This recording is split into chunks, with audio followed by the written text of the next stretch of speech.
Hi guys, Miss Griffin. We're looking at doing something a little different. We're going to give you some topical review. Oop, I didn't mean to cross that off. I meant to highlight it. Doing some topical review in the next couple of weeks before we take our Regents test. There are going to be points in time in class where you will have time to go back to your Regents test prep, but this is also really focused Regents test prep in that we're focusing on a couple topics each class period, and these topics come up often. So these are like topics that come up on every single exam. So we're going to be writing down some must-know information. You'll have 2 examples together and then several questions to try on your own before we move into the second topic.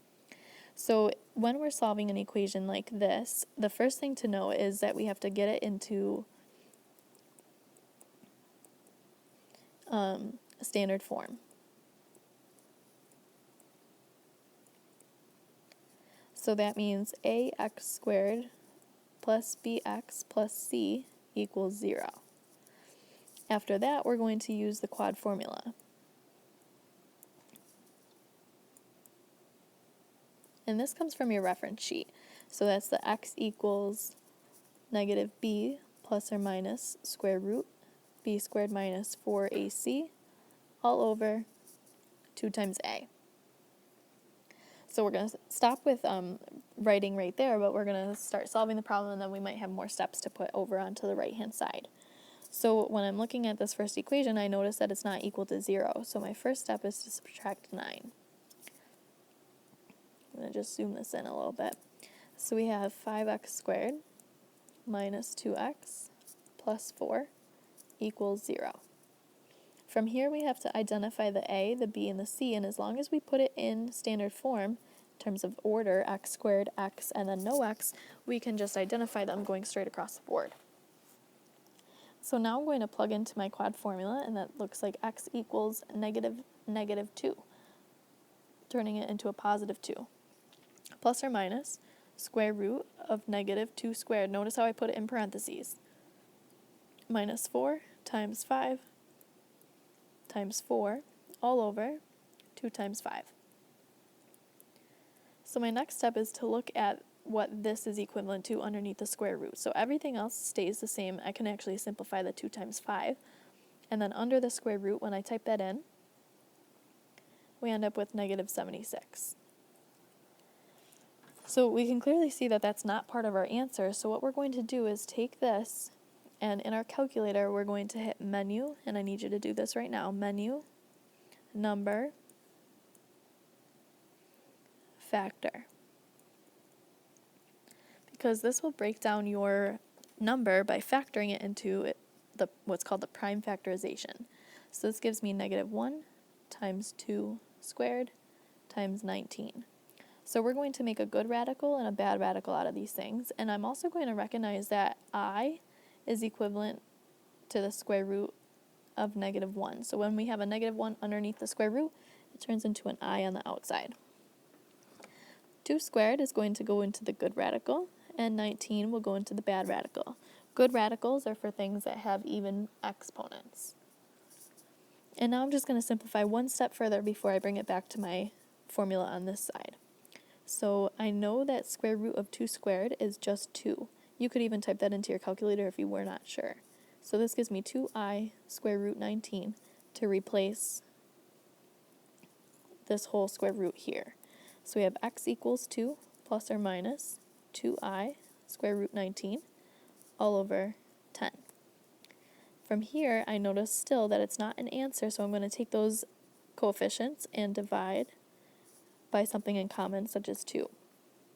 So this puts me at x equals 1 plus or minus 1i square root 19.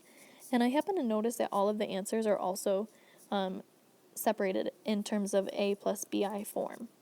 So what that means is that we have a number plus another number times I, but these could be fractions here. So 10 divided by 2 turns into 5. 5 just gets put underneath each one, giving us an answer of choice 2. Equation number 2. Actually, let's go back and add some more steps because we did things that we didn't actually write down. So step number 3, we had to simplify the square root using menu, option 2, and then option 3. We also wrote down that -1 underneath a square root turns into an I. And then we simplify by dividing out GCF. And I'm also going to put something in there if asked to do a plus bi form. If asked for a plus bi form, separate the fraction.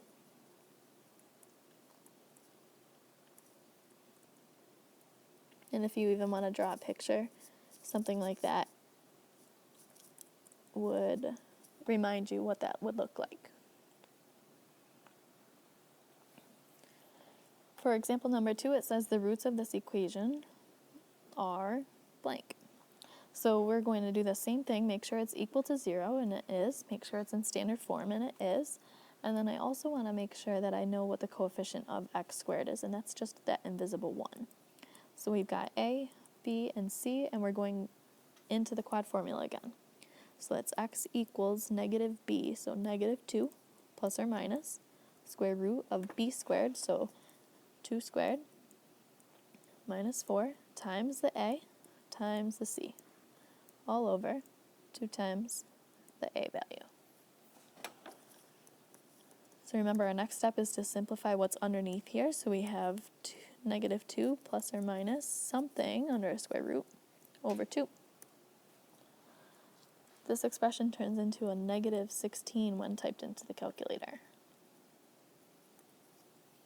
And again, I'm going to take that and figure out menu 2, 3, menu number factor.